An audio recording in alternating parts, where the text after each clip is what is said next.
Congresswoman Marjorie Taylor Greene was having a conversation with Tucker Carlson about how the Trump administration is carrying out its foreign policy and whether or not it lives up to the expectations of the MAGA movement. Take a look. People are pissed. I'm talking about pissed. Everyone I'm talking to at home is going, hold on now. Why are we considered hateful and anti-Semitic if we don't want to pay for Israel's wars constantly? That doesn't make us anti-Semitic and hateful. We want our money to stay here at home because you want to know something? People are hurting here at home. Oh, I know. Food prices are high, rent is high, home prices are ridiculously high, cars are high, auto insurance, home insurance, health insurance is insane. Energy prices are high. I can tell you that in my own electric bills, they're much more expensive than they were even a year ago. It's a revolving door at the White House, a revolving door of foreign leaders and prime ministers and presidents, all with their hands out, demanding money and demanding attention and demanding America do this. I mean, let's take, for example, this $40 billion bailout for Argentina. That's probably one of the grossest things I've ever seen.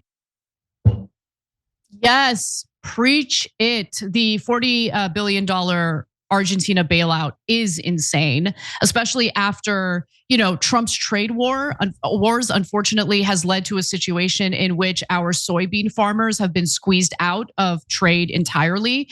And who do you think came in to make deals with, for export of soybeans to China?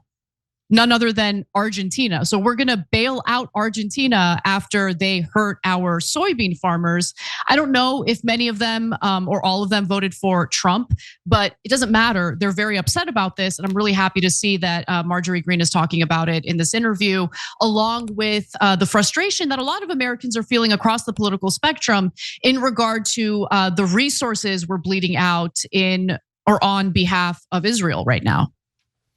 Yeah, so look, again, I love this awakening. And so since Marjorie Taylor Greene now mainly relies on grassroots donors and she's gotten off of not all, I'd have to check to see if she's gotten off of all the corporate PAC money, but she certainly doesn't take AIPAC money and she's taking a lot less of the big donor money. And she's now famous enough that she can raise plenty of money from the grassroots. And so, some of those folks who give her that money and who vote for her don't agree with us on a lot of issues, and we've got good fights over that, right? But what she's now seeing is, now that I'm responsive to the grassroots, I'm seeing the grassroots are suffering. Because and by the way, to be fair to her, when she first came in, she came in as a populist. But the minute you get into Washington, and this happens to Democrats even more so, you get Washingtonitis. It's a virus. It's like one of those things from Star Trek where the thing goes into your ear and starts controlling your brain. And you're like, must do things that the establishment wants. And then you forget all about, wait, we were supposed to serve the average American who's getting slaughtered by inflation and rising prices and housing prices are totally unaffordable, et cetera. But what does anybody in Washington ever do about any of that? Nothing. Why?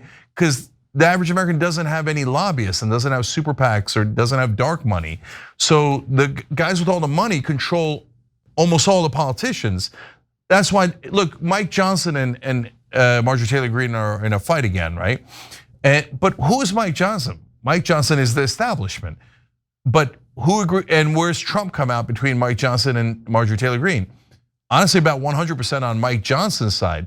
That doesn't mean that Mike Johnson is a populist. That means Donald Trump is actually establishment. He did a giant tax cut for the rich. He's done a bunch of things for himself, a lot of pardons for white collar criminals. But at the end of the day, what has he done for the average American? What did Biden do for the average American? No, all there is a giant American robbery of the donors shifting all the money from us into their own pockets. The fact that some on the left like Ro Khanna, some on the right like Marjorie Taylor Greene have woken up to the robbery and are now headed in that direction to begin to mitigate it, it's a small development given the 535 people in Congress, but it's a super positive development. Yes, there's so many more videos I wanted to get to, but we're running out of time. I'll just show one more clip because I think one of the things that has developed in the right wing of this country is that a lot of voters have kind of woken up to the reality that it's not just Muslim Palestinians, but also Christian Palestinians or Christians in general, because in Jerusalem and even parts of the West Bank, I believe, there are Armenian Christians as well. So Palestinian Christians, Armenian Christians, all sorts of people who don't happen to be Jewish, living and dealing with some of the violence. Now, I want to be very, very clear. These are extremists. This is not representative of the Israeli population. But with that said, seeing videos like this, I think has woken up the American right to some of the abuse that people have been dealing with in this part of the world as we continue supporting Israel regardless. And they obviously haven't stepped in to stop this from happening. So take a look at what Marjorie Taylor Greene had to say about it. I've heard from so many Christians in the West Bank about how they are attacked constantly by settlers. I've heard stories about how their Christian churches are attacked. I've heard stories about how Christians there have been murdered. And if we can put Hamas aside, if American Christians can't wake up to realize that, okay, hold on, we've been lied to, and these things are actually happening, and they can't analyze it of why they're happening and who is actually doing it, then they really are lost. They really are blinded. But these stories that I'm hearing and being told over and over again, it's not war propaganda. And it is very, very real. And it's some of the worst things happening in our lifetime. It's just like what's happening to Christians in Nigeria.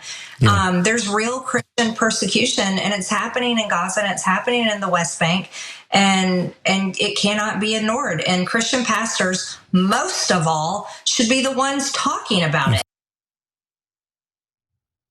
And some of those Christian pastors will try to deflect from what's happening in Jerusalem or the West Bank by immediately pivoting to how Christians are persecuted in other countries. But the difference is we are not aiding and abetting through our resources the persecution of anybody in those other countries, but we are doing that in the case of Israel and the persecution, carried out by some extremists in Jerusalem. Cenk. Yeah. So, we do this thing called Crowdsourcing the Revolution at 8 o'clock Eastern, right after the main show here. The main show is 6 to 8 o'clock, Monday through Friday. And tonight I'm going to propose Church Cam. We should put a camera inside the church where the Christians are huddled up. There's, I think, 700 or 800 of them, if I'm not mistaken, in Gaza. And so we'll see if that's still the situation. And you guys are great at finding out the answers together. But I'd want people to see it because American media covers up all of Israel's crimes.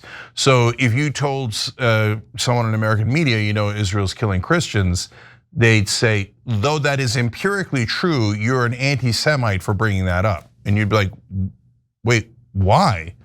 No, you're not allowed to criticize Israel under any circumstance. You have to cover up that there's even Christians in Gaza or the West Bank. You don't say that. Well, why can't I say things that are true? So in this case, yes, there are a lot of Christians there. There used to be a lot more, but they were driven out because Israel wanted to drive out everyone that wasn't a Zionist in order to form Israel and then to take more land. So is it about time that people who are on the right, who are devout Christians, care about other Christians instead of caring about a foreign government?